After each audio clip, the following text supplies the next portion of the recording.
Hi guys, I have no idea if anybody is even here, but I just thought I'd do a casual live stream tonight because I had some plans for a socially distanced hangout with some people, but that quite literally got rained on, so I just wanted to sit and talk with some people for a while if people are so inclined. So I guess I'm here. I don't know if other people will be, but I'm here. If you are also here, say hi.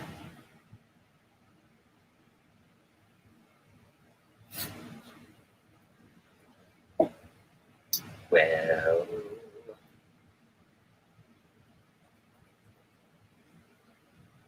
if nobody shows up, nobody shows up, I guess.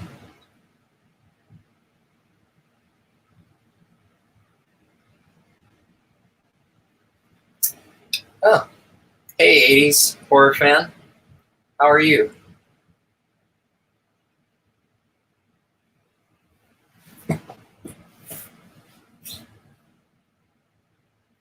How's your life been?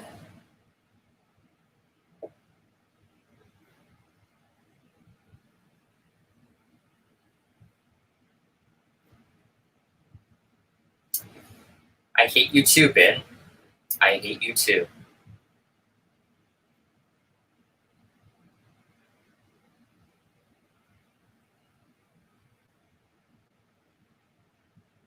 About John Saxton? Yeah, yeah. Rest in peace.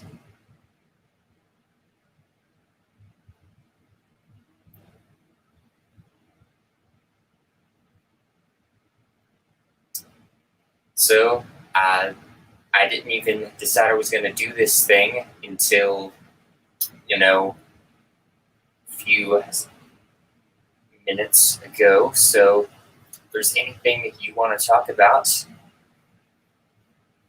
you can bring it up. Yeah, really sad news. Of course, there's been a lot of that going around lately, unfortunately.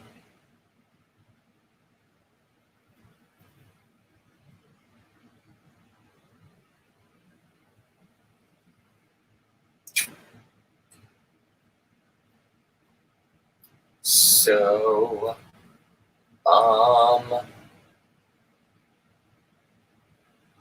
probably going to watch Audition in a couple of days. I have no idea how to feel about that, whether to be excited or absolutely terrified. Horror soundtracks. Ooh, 70s or 80s, that's tough. I mean, it really does depend. Hey, Mark. It really does depend on the soundtrack, though. One of my favorites of all time is Suspiria, which is very much 70s, but then, of course, Goblin and Claudia Simonetti would go on to do things in the 80s like Phenomena, which I love almost as much. And it really is a toss-up. Oddly, my favorite Carpenter soundtrack is from, I believe, the 90s, being In the Mouth of Madness. I really love that soundtrack in particular. Yeah.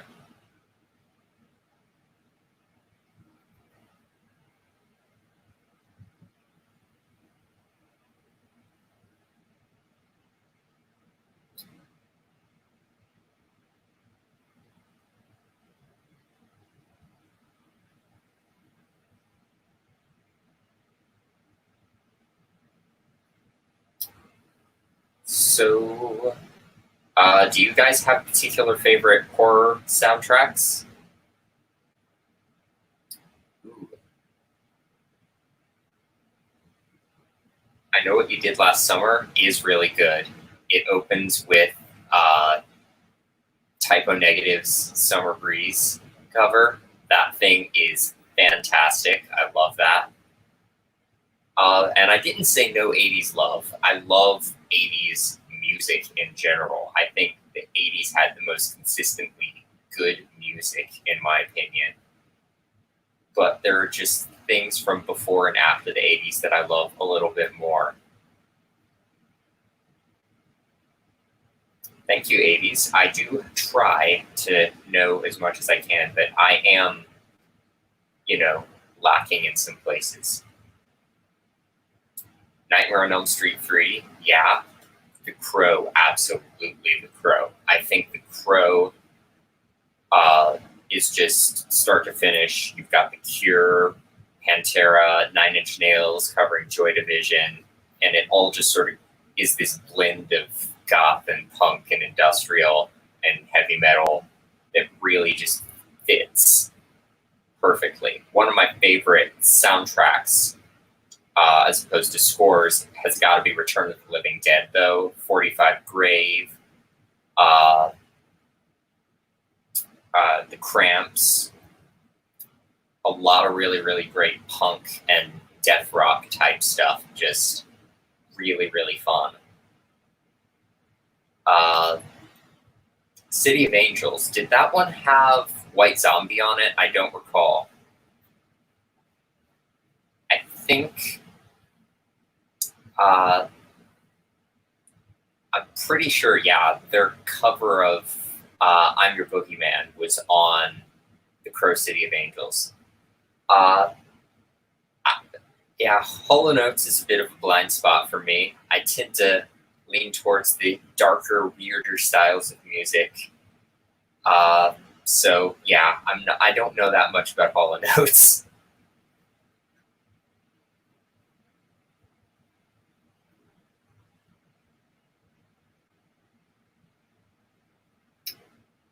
What other soundtracks do I really, really like? I liked the score and the soundtrack for Mandy quite a bit. It opened with Starless by King Crimson, which just fit like a glove into everything they were doing with that movie, which was fun. Phenomena is another one that I really, really enjoy. And yeah, it's your awesome Claudio Simonetti soundtrack, but then suddenly Flash of the Blade by Iron Maiden is playing. Motorhead is playing at a funeral, which I think is hilarious. Andy Sexgang is on there. The Lost Boys, absolutely. You've got, obviously, Cry Little Sister, which is amazing. And you've got Echo and the Bunnymen. Hey, Trenchy, how's it going? Long time no see. We're talking favorite horror movie soundtracks, if you have one, both, actual scores and just songs and bands on the soundtrack. Top 3 soundtracks of all time. If we're going with just movies in general, I would say the score for the Lord of the Rings movies is perfect. There's like a musical cue for every single character and place in those movies, and it's wild. There are at least 3 themes that you could say is, the Lord of the Rings theme, plus a bunch of others. I really, really love Suspiria. I'm a hardcore Danny Elfman fan. If something has a Danny Elfman soundtrack, I will like it infinitely better. Beetlejuice is a big one. Sleepy Hollow is a big one. Edward Scissorhands is a beautiful, beautiful score. And in terms of bands being on a soundtrack, I really like Return of the Living Dead, as I said. I like metal movies like Deathgasm and all that good stuff. Sweeney Todd is a big one. That's getting into the musicals, which is a whole other can of worms. Because then that brings in, Sweeney Todd, Repo the Genetic Opera, Phantom of the Opera, Anna and the Apocalypse. I love musicals, especially dark ones. Yeah. I shouldn't say the B-Man's name 2 more times. That could be problematic unless he's already out, which he probably is at this point.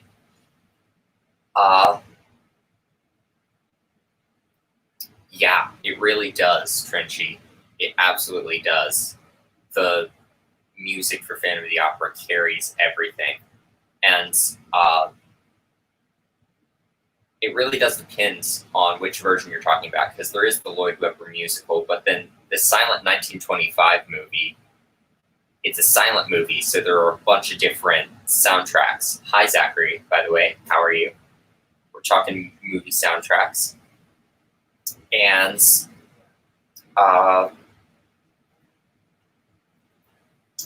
yeah, Phantom of the Opera with the 1925 version, you can just go on,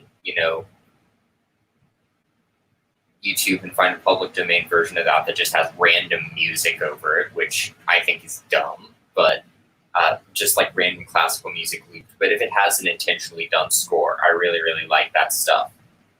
Nosferatu is another big one. My favorite version of Nosferatu is the one with the silent orchestra on the soundtrack. All the other versions I've seen, the soundtrack just doesn't really capture Nosferatu for me, but that's probably because that's the first version of Nosferatu I ever saw. Yes, Trenchy, you were the reason I am a Star Kid fan, particularly because of those two musicals. They are just an absolute joy to watch, and I cannot wait for you to do more Star Kid rankings and reviews, because I need an excuse to go and watch all of their stuff, because it's just fun and really, really smart humor as well. Devil's Carnival and Repo have amazing soundtracks and amazing people on the soundtracks too. A lot of bands that I like just have their fingerprints all over the music in both of those movies. Just all across the board, you've got people from,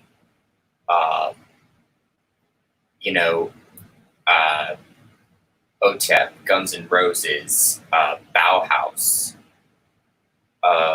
Skinny Puppy, a bunch of metal, industrial, dark bands. Rasputin is another one. All of those bands contributed in some way to the soundtrack for Repo, doing instrumentals or singing on stuff. And with Devil's Carnival, you've got Ivan Moody from Five Finger Death Punch, who I did not care for Five Finger Death Punch's music, but he's great in that movie. You've got Emily Autumn, who's amazing. You've got freaking, what's his name? Ogre from Skinny Puppy again. Tech 9 in Alleluia, the Devil's Carnival, which I thought was fun.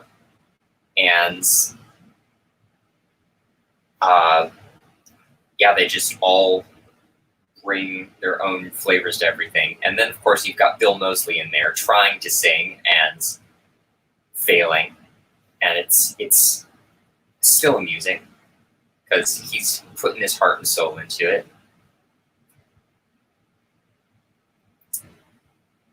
It is hard to find a good pure version of Nosferatu, but the one with the silent orchestra soundtrack, I think, is that one. It's got a soundtrack that really captures what the essence of Nosferatu is to me, even though that might just be my personal bias.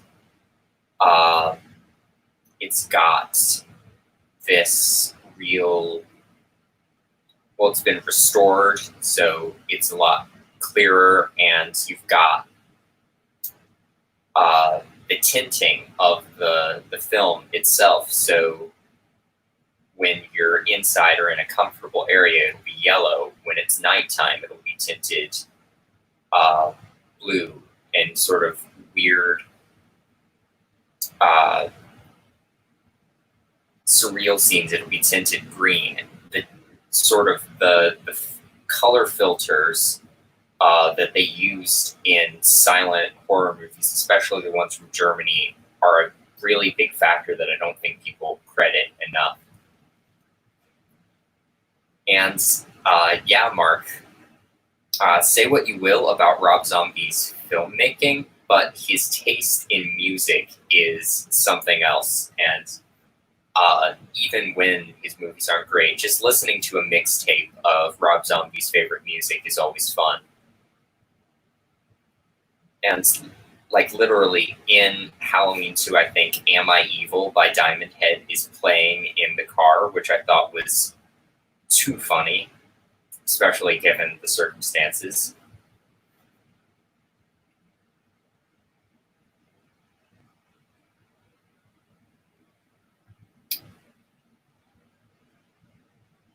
And silence.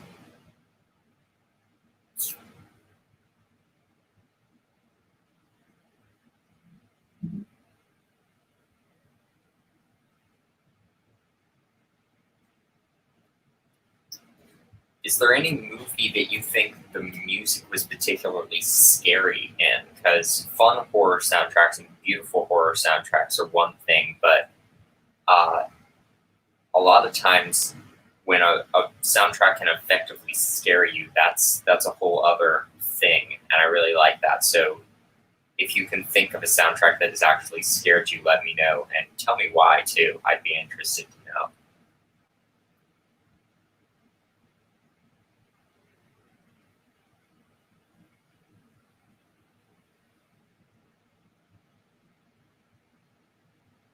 Absolutely, Trinity. Rob Zombie is, one of my favorite musicians. He's one of the guys who got me into metal. And with Lords of Salem, actually, him and his guitarist John Five did a fake extreme black metal track for a band that gets played on the radio station, and they just put it out on YouTube like it was some random metal bands, and it was just Rob Zombie and John Five screwing around, and I think that's amazing.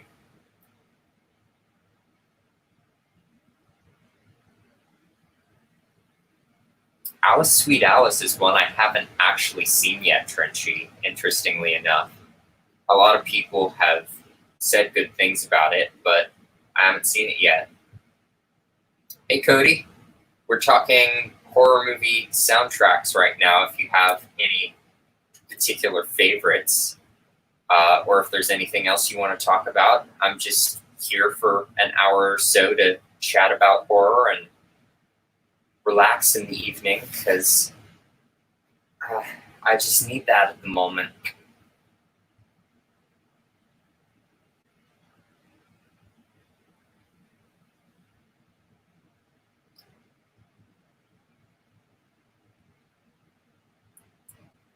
Nice. I'll have to see Alice Sweet Alice then.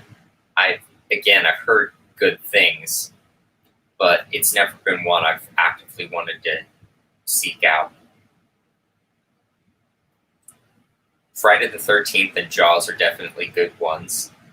With Friday the 13th, the thing that always sticks in my head more than the music, though, is of course the little the ki ma ma ma bit, which everybody always misquotes as which it isn't. But I like that they use that in the movie, and I like that it's only used when it's actually Pamela Voorhees or Jason Voorhees. They never use that thing for any of the fake out scares. And Jaws, of course, is the super iconic two-note theme, and it doesn't get much more iconic from that unless you're the Psycho soundtrack or the Halloween soundtrack.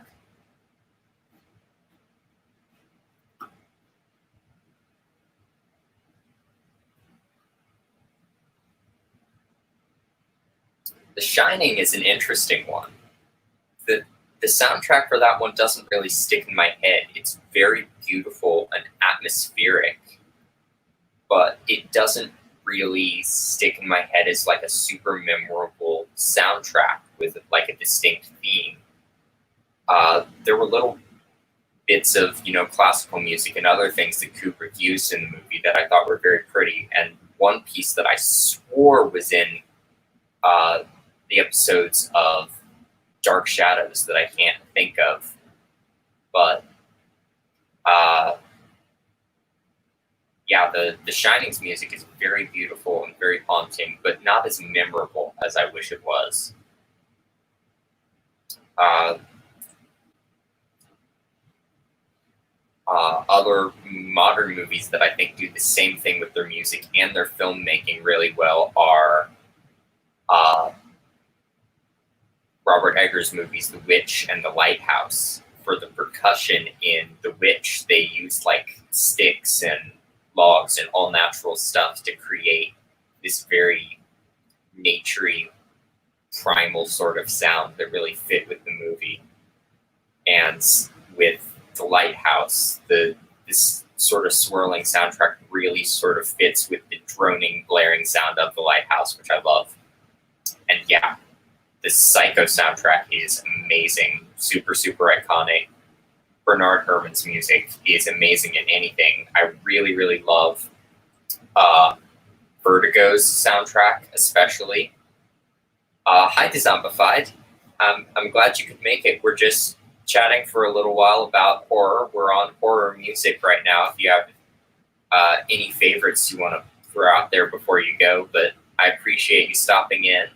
I'm just doing some relaxing this evening for a little while. But yeah, Bernard Herrmann and Psycho, absolutely. I really, really like that music because it is all just a string section and nothing else, which fits with the stark black and white feel of the movie. It's not a big, lush score like we've gotten from Bernard Herrmann with other movies, but it fits like a glove. And I'm curious, everybody talks about Psycho and The Birds. Those are Hitchcock's big horror movies. Thank you to Zombified. The hat is always here. It really never comes off my head for the most part, although there are notable exceptions.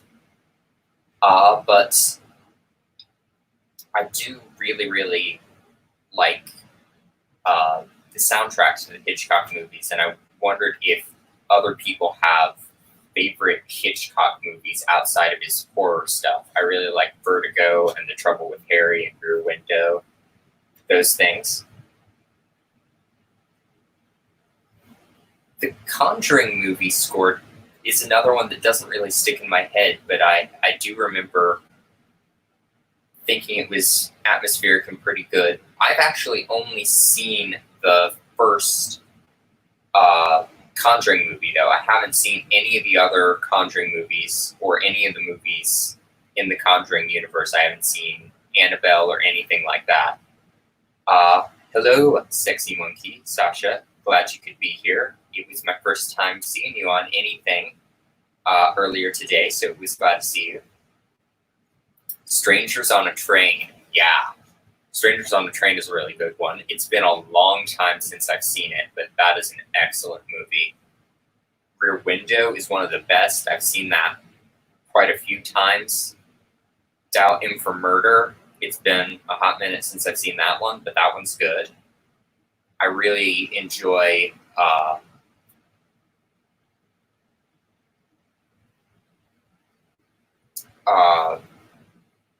yeah, The Zombified. The Birds scared the piss out of me the first time I saw it. Just seeing what's her name's father lying on the floor in his house with his eyes pecked out, and that sort of quick zoom into his face with his eyes pecked out and just the dead silence in that scene is so disturbing. And there's no resolve at the end of that movie either. It just leaves you with that tension. It's fantastic. Oh,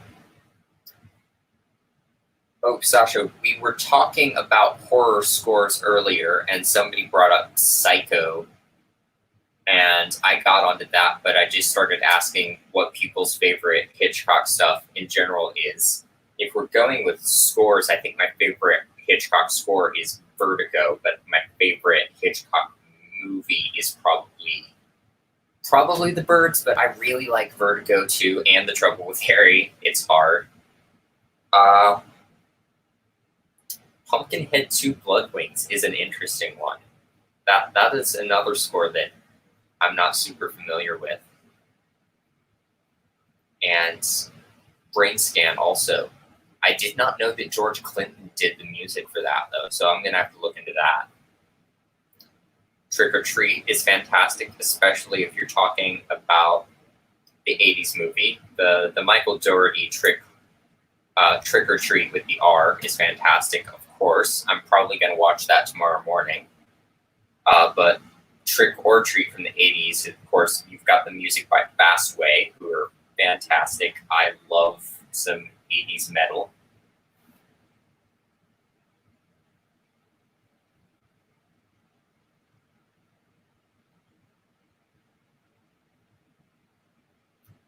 Yeah, Vertigo is definitely up there. I think for me, of course it's hard, but I think for me, Vertigo is at least Hitchcock's most beautiful movie from an aesthetic standpoint with the colors and everything, and with Bernard Herrmann's score. It's a really, really beautiful movie, and I do love the story for that one. But I think The Birds got to me a bit more emotionally, and The Man Who Knew Too Much, specifically the remake with Jimmy Stewart, was the first Hitchcock movie I saw, and that one had me on the edge of my seat during the scene in the concert hall during the concert. That one, yeah, that one is just showed me right off the bat when getting in Hitchcock why he's called the master of suspense. It was really good. Take Care is Zombified. I'm glad you were able to drop in for a little bit. This is being fun. And yeah, Trick or Treat also has a good soundtrack. I think Marilyn Manson's version of Sweet Dreams was on that soundtrack. I don't recall for sure. Me too. I was on the edge of my seat. I think literally when I first saw Rear Window, that thing got to me. But I think The Birds and The Man Who Knew Too Much, for me, even more so, really, really hit me somewhere viscerally. And then The Trouble with Harry, if you haven't seen that movie, you really should. It's a different one because it's this quiet little small town comedy that Hitchcock did. But of course, it's about a dead body because that's how he likes to do it. And they find a dead body of this guy named Harry. And the trouble with Harry is that he will not stay buried because they have to keep digging him up and then putting him back in the ground again for various reasons. And it's hysterical. It is all of these just really sweet people in the middle of this story with a dead body. And it's so, so fun.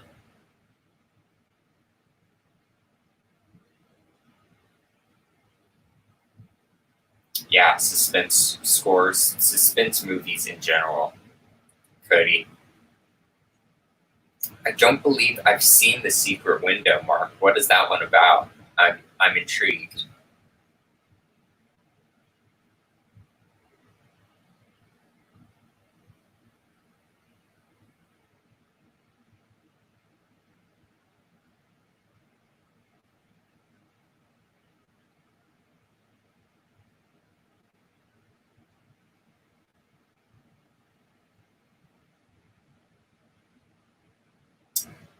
Oh, it was. I think I remember hearing that it was Shirley MacLaine's debut, but it has been a while since I've seen that or looked into any info on The Trouble with Harry or Hitchcock in general. I've kind of been living in a vacuum of horror movies recently with a little sort of veer off into fantasy because I recently got Disney Plus. But yeah, Shadow of a Doubt, yeah. It's been a really long time since I've seen Shadow of a Doubt, so I'm kind of blanking on that one a little bit, but that I do remember Shadow of a Doubt being a really good movie. Ooh, Johnny Depp and a writer with split personalities. That one I may have to look into. That sounds good. Yeah, if other people have really underrated horror movies or really underrated movies in general that I think nobody really talks about, feel free to bring them up. I talked about The Inflicted recently in a contest entry that I did because I reviewed that one a while back. It's a really good movie with a lot of great people in it that nobody talks about. Sid Haig, Doug Bradley, Bill Moseley, all those guys are in it, and it's phenomenally creepy. Oh yeah, it's based on Stephen King short story, which is another sadly blind spot for me because I am pitifully behind on my Stephen King reading. But my librarian from my high school gave me all of her Anne Rice books, so I'm trying to read all of the Vampire Chronicles right now, so that's a thing. Right after I finish my book on German film history and another book that a friend gave me, because I try to read way too many things and have no time for reading. Mark, you spoiled the freaking twist. Well, thanks, I guess. The original Predator. I hadn't even thought of that one, Cody. I'm going to have to go back and listen to the music in that one. And Trenchy, you need to read The Shining. That is one of the ones that I have read. And it honestly, the first time I watched The Shining, it set me up with expectations that were way too high for what that movie is, because it leaves a lot more up to the imagination and takes the horror in a very different direction than the book does. Because it's really, really brutal and gory and visceral, especially at the end. The ending of the book is so different from the ending of the movie. And aside from that final shot with like the photograph at the end of the movie, which I really, really like, the ending of the book is so much better. It's so much more brutal. And I wish in some ways that is what Kubrick went with, because as iconic as the hedge maze is, it really didn't do a lot for me. Just watching them run around for a long time in a hedge maze and then seeing him frozen there, it just didn't do it for me. But that's probably because my expectations were set so high by the book, because the book is just that sort of viscerally creepy. And I do really, really need to see Dr. Sleep as well. I think I will love that. And I do too, Cody. I have an appreciation for the movie that I didn't have the first time I watched it. It is a beautiful, atmospheric looking movie, and Jack Nicholson as the psycho Jack Torrance is a lot of fun to watch. But it isn't really a descent into madness. You can tell that he's kind of crazy from day one, so the whole descent into madness aspect doesn't really work. Poor Shelley Duvall just doesn't give off the strength that I wish Wendy had, but it's really, really, really fun. Ooh, Predator's score. Again, I'm not remembering that, but I do really love the score for Back to the Future and Alan Silvestri's music.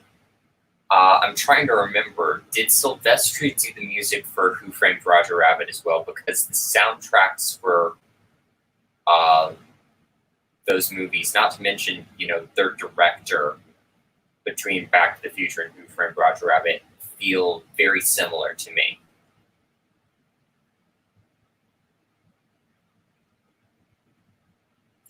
And Queen of the Damned is an interesting one for me, Mark, because it's a really fun movie. I love that new metal Jonathan Davis dark rock soundtrack that they did, but it's a really cheesy movie, and it's fun, but it is a travesty of an adaptation of Anne Rice's actual books. It just doesn't do the darkness of them justice. Interview with the Vampire will always be the superior film to me, but Queen of the Damned is just too damn fun. And yeah, I still need to see the miniseries version too, Cody and Trenchy. I do hear that is a lot more accurate to the details of the book, but because of the budget, it really isn't able to do those bizarre concepts justice with what they've got. And I do really want to see Dr. Sleep, especially the director's cut, Trenchy. But our Hulu subscription, our free trial of that, ran out recently, and we're doing the Disney Plus thing right now, so we're not really going to do that. I probably just want to buy a copy of it at some point and then watch that back to back with The Shining. I think that would be fun.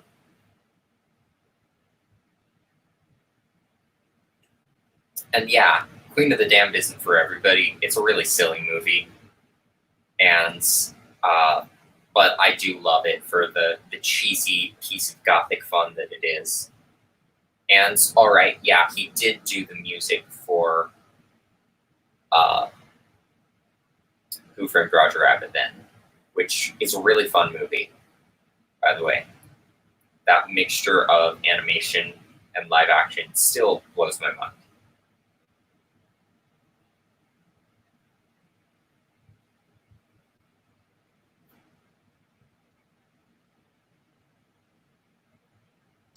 All right then, Sexy Monkey, I will take your word for that. Just for the record, my name, Anthropomantic Fiends, comes from a form of divination with human body parts, because when I came up with this name, I was just being a total edgelord and trying to come up with the most metal thing that I could. That's the whole reason for it. I just found out what anthropomancy was one day, and I was like, wow, that's brutal. That's an awesome username. I'll just use that, I guess.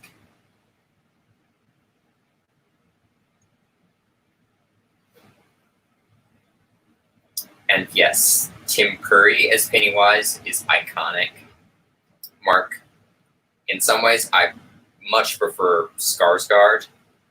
I just think he's scarier, and he's got those facial contortions that just nail it.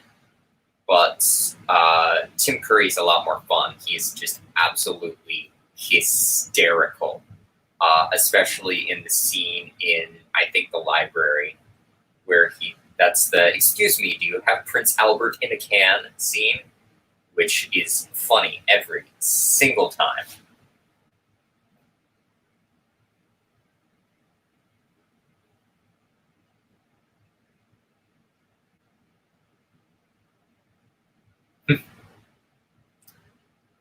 Okay, Trenchy, I like both, okay? Do you want me to get really blasphemous? Let me know if you do, because I have an unpopular opinion that will make you all disown me and hate me forever.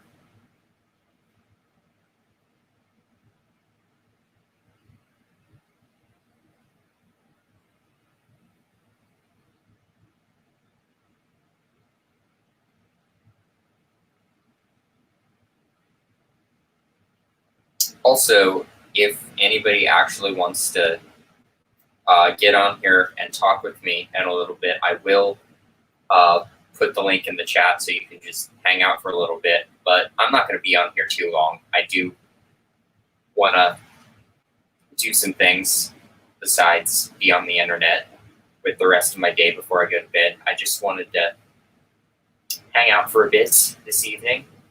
All right, lay the dirt on me. Trenchy, I like Tim Burton's Charlie and the Chocolate Factory better than Willy Wonka and the Chocolate Factory. Not because Willy Wonka and the Chocolate Factory is a bad movie. It is an amazing movie. Gene Wilder is fantastic. But I like the music in Tim Burton's Charlie and the Chocolate Factory a lot better. Crucify me, kill me. It's Danny Elfman adapting the music of the poems of Roald Dahl from the original book, and I absolutely love it.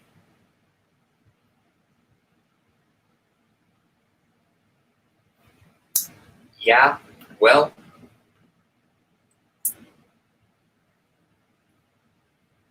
I don't consider gay an insult. And for the record, I am asexual, so goodbye forever.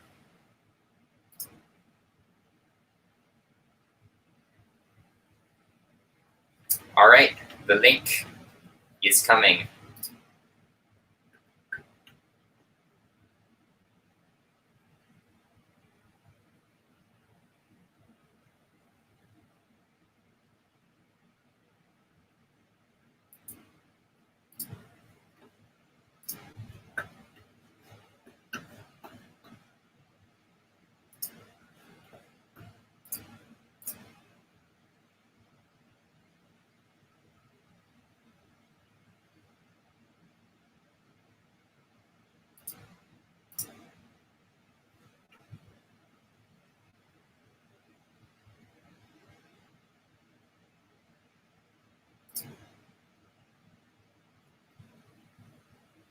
I don't know, dude. I had fun with Johnny Depp's portrayal. It's not better than Gene Wilder's, not at all, but I enjoyed it. I actually dressed as his Willy Wonka for Halloween one year because I just love that movie. It's a ton of fun for me.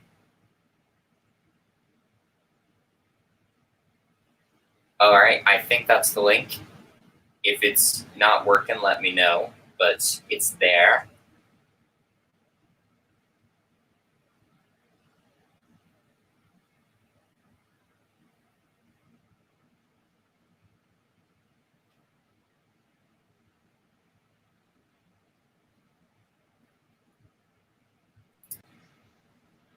Hi, Trenchy. Hey, we need to rewind a little and go back to what you said. Yeah, probably. So wait, are you? Okay, I get it. It was a great score. It's a really well done score. You know, I like the techno beats. And I do like the scene with Violet. That was funny, but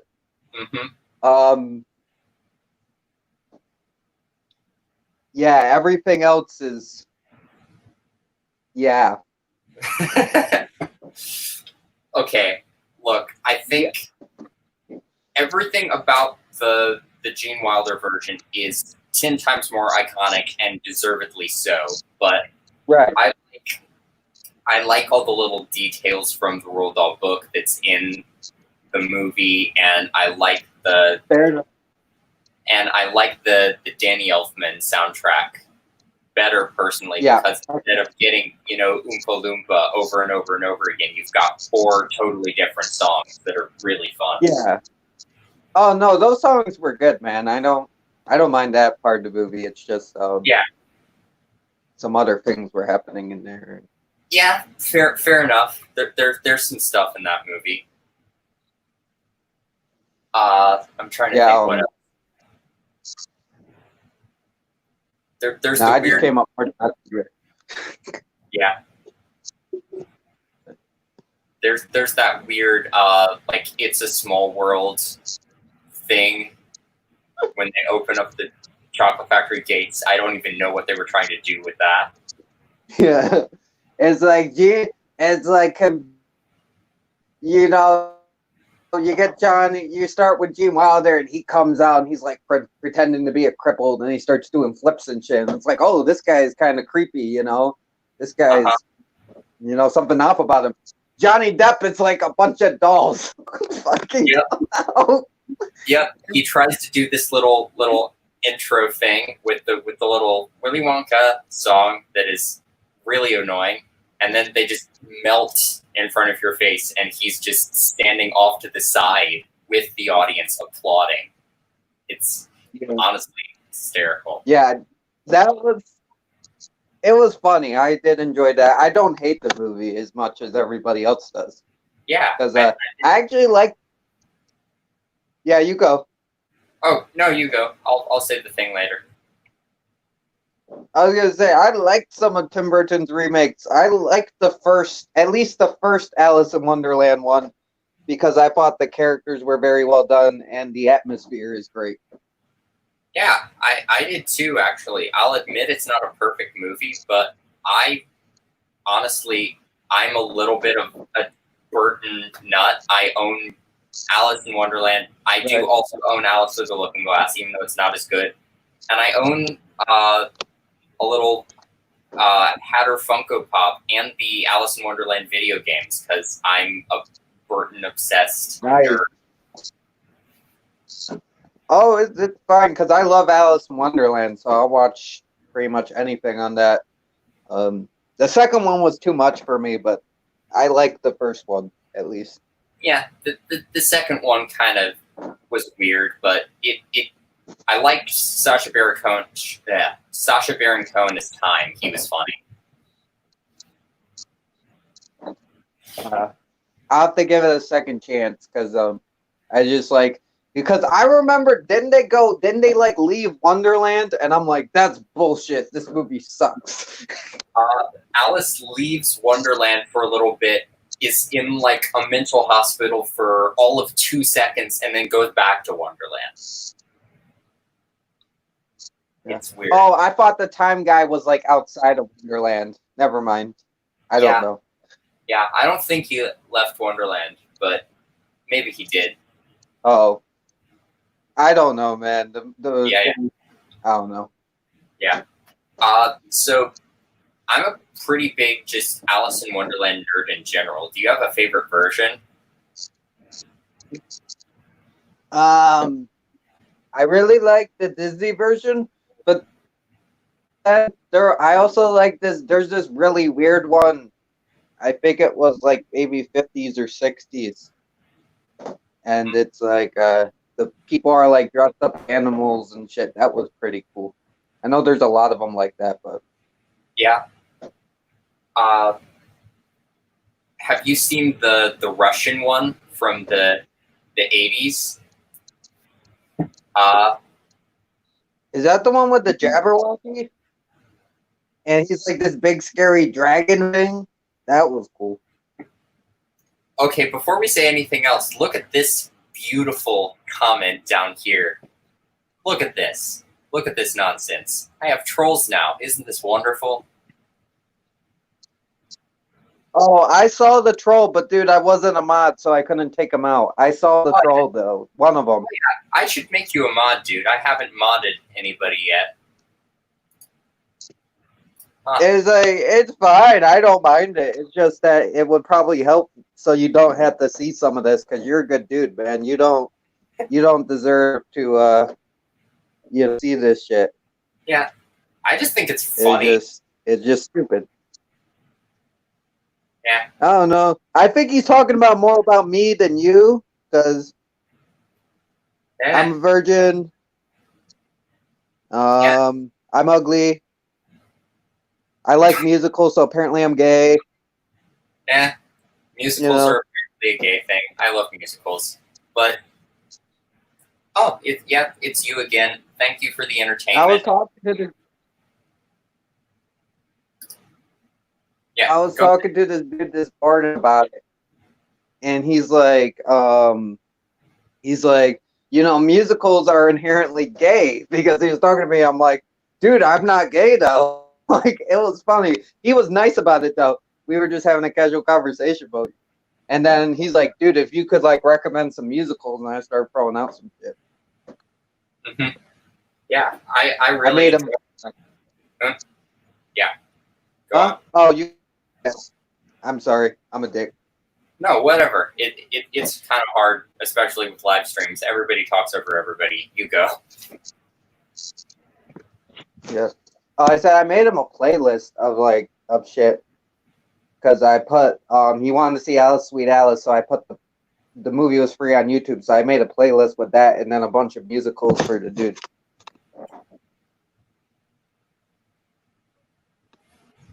Mm. I'm trying to think what my favorite musicals are. I bring up Anna and the Apocalypse a lot. That one is really fun. Have you seen Anna and the Apocalypse? That's good. No, I have it, but I want to because I know it's like a Christmas zombie musical. That sounds gorgeous. It is. It is incredibly gorgeous, and you've got all these different great songs. They have an Eye of the Tiger style song that's about killing zombies, and they just have a montage of them killing zombies, and it's great. That's awesome. That is awesome. I don't know. It's like it depends if you're talking about stage or movie because there's different. Like I really like Assassins. That hasn't gotten a movie, but that's really good.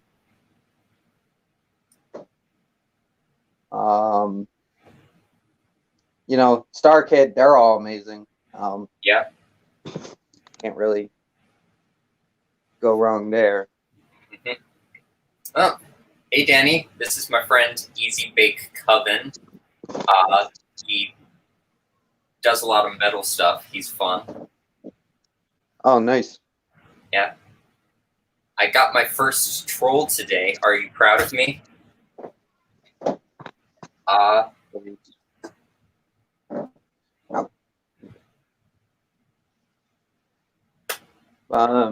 Yeah, I like a lot of stuff. I've been really into Six lately. That's really good. Nice. Crap, I'm blanking on all my favorite musicals now. The big one for me has always been Phantom of the Opera, I think. I really love Phantom of the Opera. Yeah. It's weird though. My favorite version of Phantom is with Lon Chaney Jr. and that has no singing. But I do like the play. But it's weird. My favorite version of the is the one where it's not a musical. Yeah, it is weird. That's like the best version of Phantom, and it's the one that actually doesn't have music. It's weird. Yeah, it is weird. Yeah, but in at least the Gerard Butler version of the musical, they put a lot of little visual cues to echo the original Lon Chaney movie. There's a lot of little links to it. Yeah. Like the whole sequence of them going down to the lake was straight out of the silent movie. Oh, yep. That is true. Who is this David Bridges guy? Yeah, they're right. Trenchy seems pretty. I don't know. I've seen him before, though. I don't know from where. He's not on my channel, though. Yeah. You seem gay, too. Thank you. Yes, gay is not an insult, okay? Not really,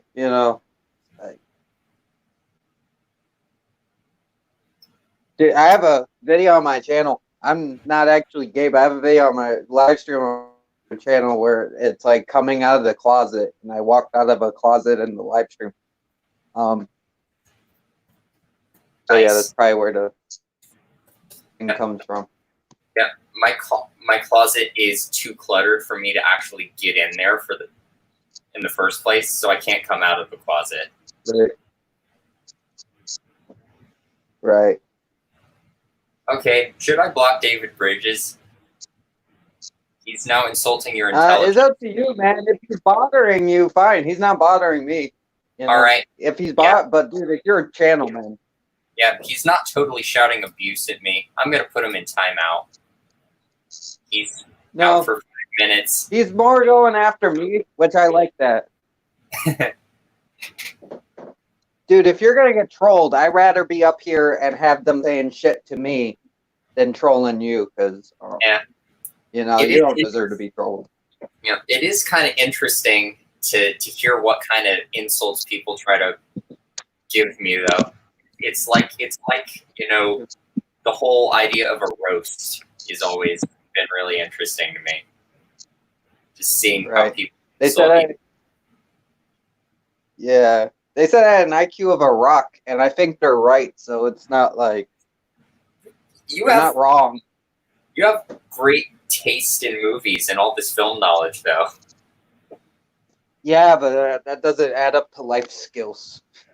Oh, dude, if there's a meme that describes me perfectly, which it just says has no idea where they're supposed to be at any given time. Also me. You want to hear a random fact about ancient Rome? Right. That's fucking me too. Shit. Yeah, David Bridges. Goodbye. I'm getting more trolls than usual. That means I'm somebody now, I guess. You came up in the world, dude. I don't know where they're coming from, man. Because I used to have trolls, and then they don't really come to my channel anymore because I don't really stream anymore. So it's like they don't have a platform. Because they don't like commenting on videos because they can't get your reaction. They do, but it's not the same for them. My reaction is just, smiling and then blocking them, so I don't know what they're trying to get out of me. It's just entertainment to me. I just turn it into a roast as long as they're not hurting anybody else in the stream. Like, yeah, and I'll be helping them make fun of me. Yeah.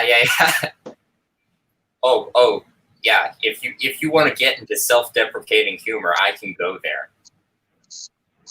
Oh, yeah, dude. We do that shit all day. No, nothing wrong with being a nerd, dude. Be proud of that shit. Nerds and geeks are the best people. Yes, exactly.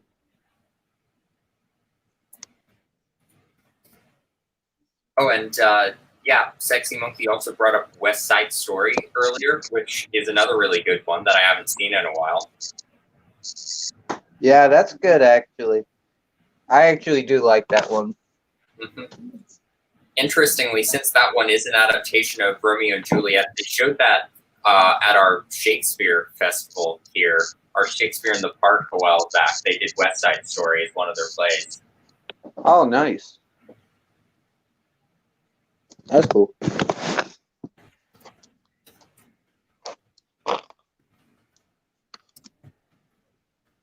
And thank you, Danny.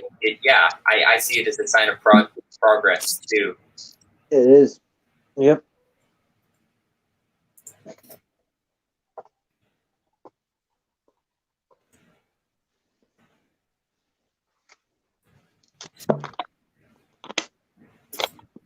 I'm trying to remember what we were talking about before the troll interrupted us again. I don't know. I'm trying to follow from the comments. Yeah. Do you know how to make somebody a mod? Because I sure don't. There should be. Okay, so what are you on? Your computer or something? Yeah, I'm on the desktop right now. Okay, I don't know how it is on the desktop, but you should be able to click on them, and there'll be a button, and a little square will pop up, and it will have options like add mod, block, not go to channel anymore, but Hmm. there'll be a list of options. Yeah. Why did they get rid of Go to Channel anyway? I liked that. I liked it too. I think it was because of the sub for sub streams, even though they're still going fine. They found loopholes, but I think it was because of the sub for sub streams. They're trying to take down that. Yeah. My thing is, I'll see, in different chats, someone who has like a horror reviews type channel name, and I'm like, that sounds cool. I want to look into that, but I can't, do that anymore. Yeah, it's become extremely harder to link up, unless if we're all mods and we can drop our links and shit. That's the only way. All right. Type something random and stupid in the chat, Trenchy, so I can see you in there and make you a mod. Oh, dude, I can't. Oh, wait, yes, I can. Let me grab the laptop real quick. It's gonna take a couple minutes.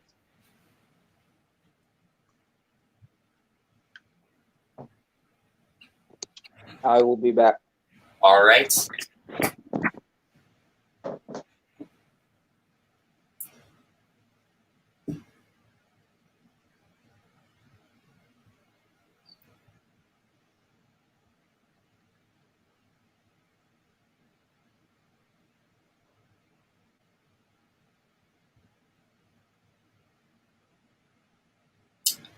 A needless remake of West Side Story? Why?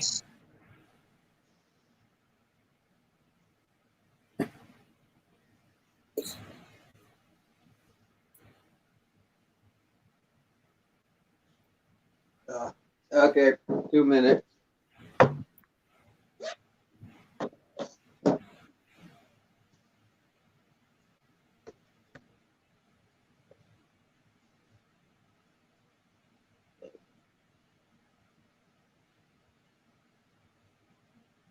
See, I'm typing.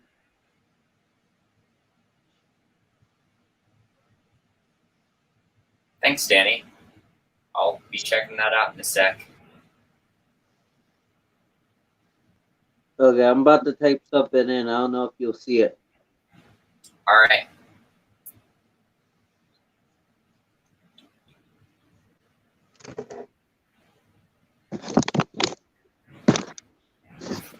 Watermelon. Perfect. Yeah. I got bored. I have no life. But yeah, It's giving me the options to put you in timeout or block you, and I don't want to do either one of those things. It's like, fuck this dude. I don't know. There should be add mod too. I don't know why it don't let me. So I guess it doesn't trust me with authority. I don't know. Oh, and yeah, I did see that, Sexy Monkey, but I hadn't gotten the chance to respond to you.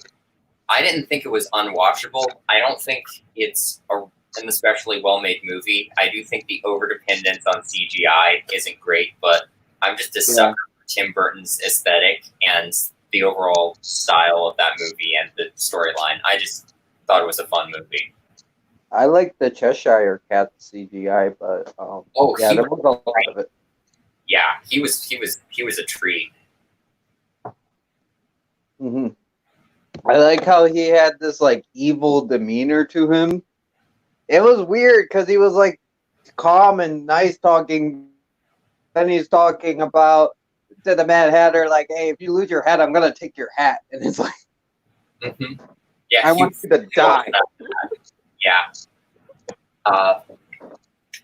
Hey Doyle, how are you going? But yeah, with Alice in Wonderland, it's always been interesting to me. The Cheshire Cat, has always seemed a little bit creepy and untrustworthy, but he's generally benevolent, even in like American McGee's Alice games, where he's creepy as hell. He's your ally. Yeah, he's like I always see him as neutral. He's been a villain. Like, I know he was a villain Once Upon a Time in Wonderland, but even that, he wasn't like a main villain. He was just hungry.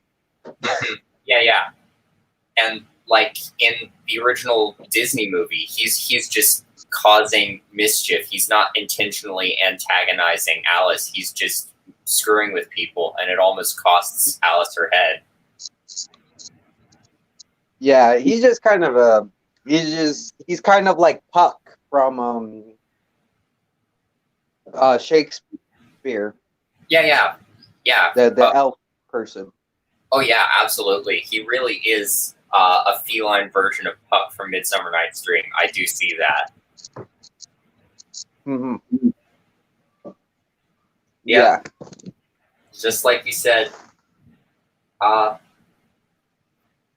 Checker Cat just wants to grill. Oh, hey, Brad. Hey, Jason. Oh, Brad just started the stream. Yeah, wanted me to talk with him. Maybe in a little bit. I was thinking I would just chill in the evening for a little bit, but maybe I'll jump on in a little while. But good to see you both. And yes, Edward Scissorhands is a beautiful movie. That movie makes me want to cry. It's just, I watch it every Christmas because of the ice dance sequence. I love Edward Scissorhands. I'll have to hop over there later if they're still going. Yeah, I think we might in just a bit.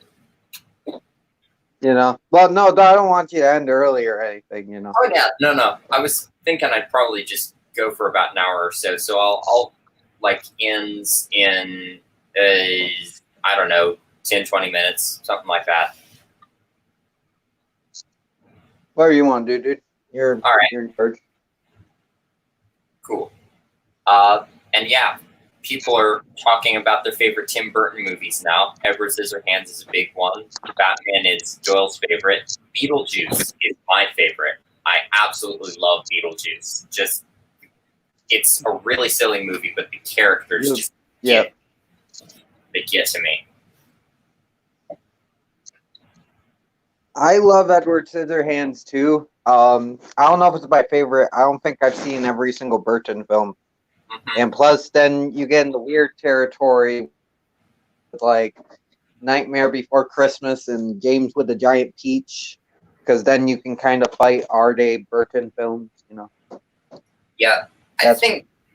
Yeah. And then you have Ed Wood. Oh yeah. Danny just brought up Ed Wood. That one's amazing. I mean, we did a stream of Plan 9 from Outer Space. What is not to love about a good Ed Wood story? That was fun. Oh yeah, that got a little out of hand. I'm sorry about that. That got a little out of hand, but it was a fun stream. Yeah, we were tired and we got a little stupid, and the humor went a little off the rails there at the end. But oh boy. Yeah. And yeah, Frankenweenie is an amazing movie too. I absolutely love that. Both of them are very well done. Yeah, the live action short film and the stop motion movie, both really. You know, Burton's just really good at what he does, and he's had his weird ones. You know, Alice in Wonderland's not his best, but it's still fun. And Charlie and the Chocolate Factory, not his best, but I can even say that's kind of fun. Yeah, I would argue that a lot of people put that down as one of his worst. I don't think so. I think that's a really solid movie. The one that gets to me is his Dark Shadows, because I'm a big fan of the Dark Shadows show, and they just turn it into this cringy vampire comedy, and I can't. I like the show, man, and it is weird. There's some plus sides. Chloe Moretz as a werewolf wasn't bad. I thought that was pretty good. The CGI was decent. Alice Cooper's in there. That's cool. That's the big selling point for me. Colin Wood plus Alice Cooper equals yes. Yeah. I especially like how they had Chloe Moretz like start singing a little bit of that. I thought that was good. But I get where you're coming from. It's not the best movie. Yeah. It's got its moments. The whole thing where they're talking with Victoria about like Cooper past and the asylum, and they're playing the Ballad of Dwight Fry by Alice Cooper while he's in the straitjacket. That was awesome. But but then you've got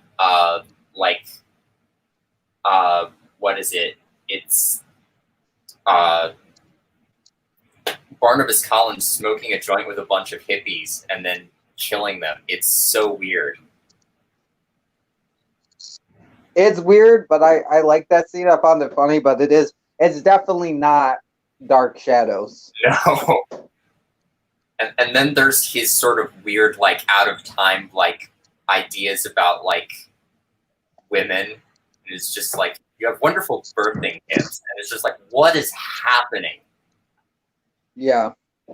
I didn't like the jokes like a fish out of water. I believe they work in some movies.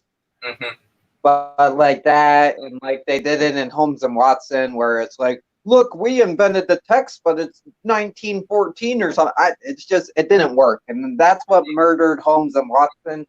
And I kind of think that's what kind of killed Dark Shadows as well. Yeah, that comedy aspect. I appreciate a good dark comedy, especially from Tim Burton, but that was just cringe mostly for me. Well, it wasn't even really dark comedy. It was just regular comedy. Yeah, it was comedy thrown in style. Yeah.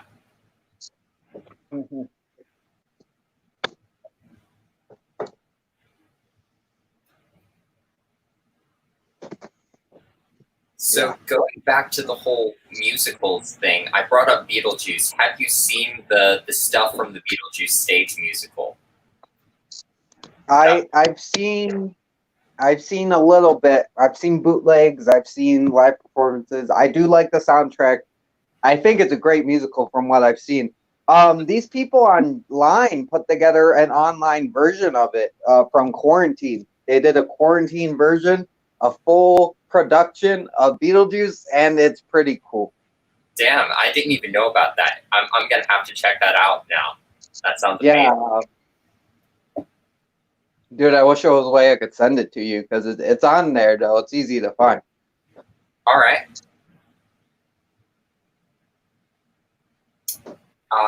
But yeah, I really do enjoy the music, and I like how they've done different versions of it. I think it was the Tony Awards where last year where Beetlejuice comes in and calls out Adam Driver in the audience for killing Han Solo. Yeah. Yeah, he also threatens to kill Bryan Cranston, which is hilarious. Yeah. And they messed with the Thanksgiving Day parade too. Oh, I didn't see that one. That's great. They were in there. Beetlejuice was all up in the camera.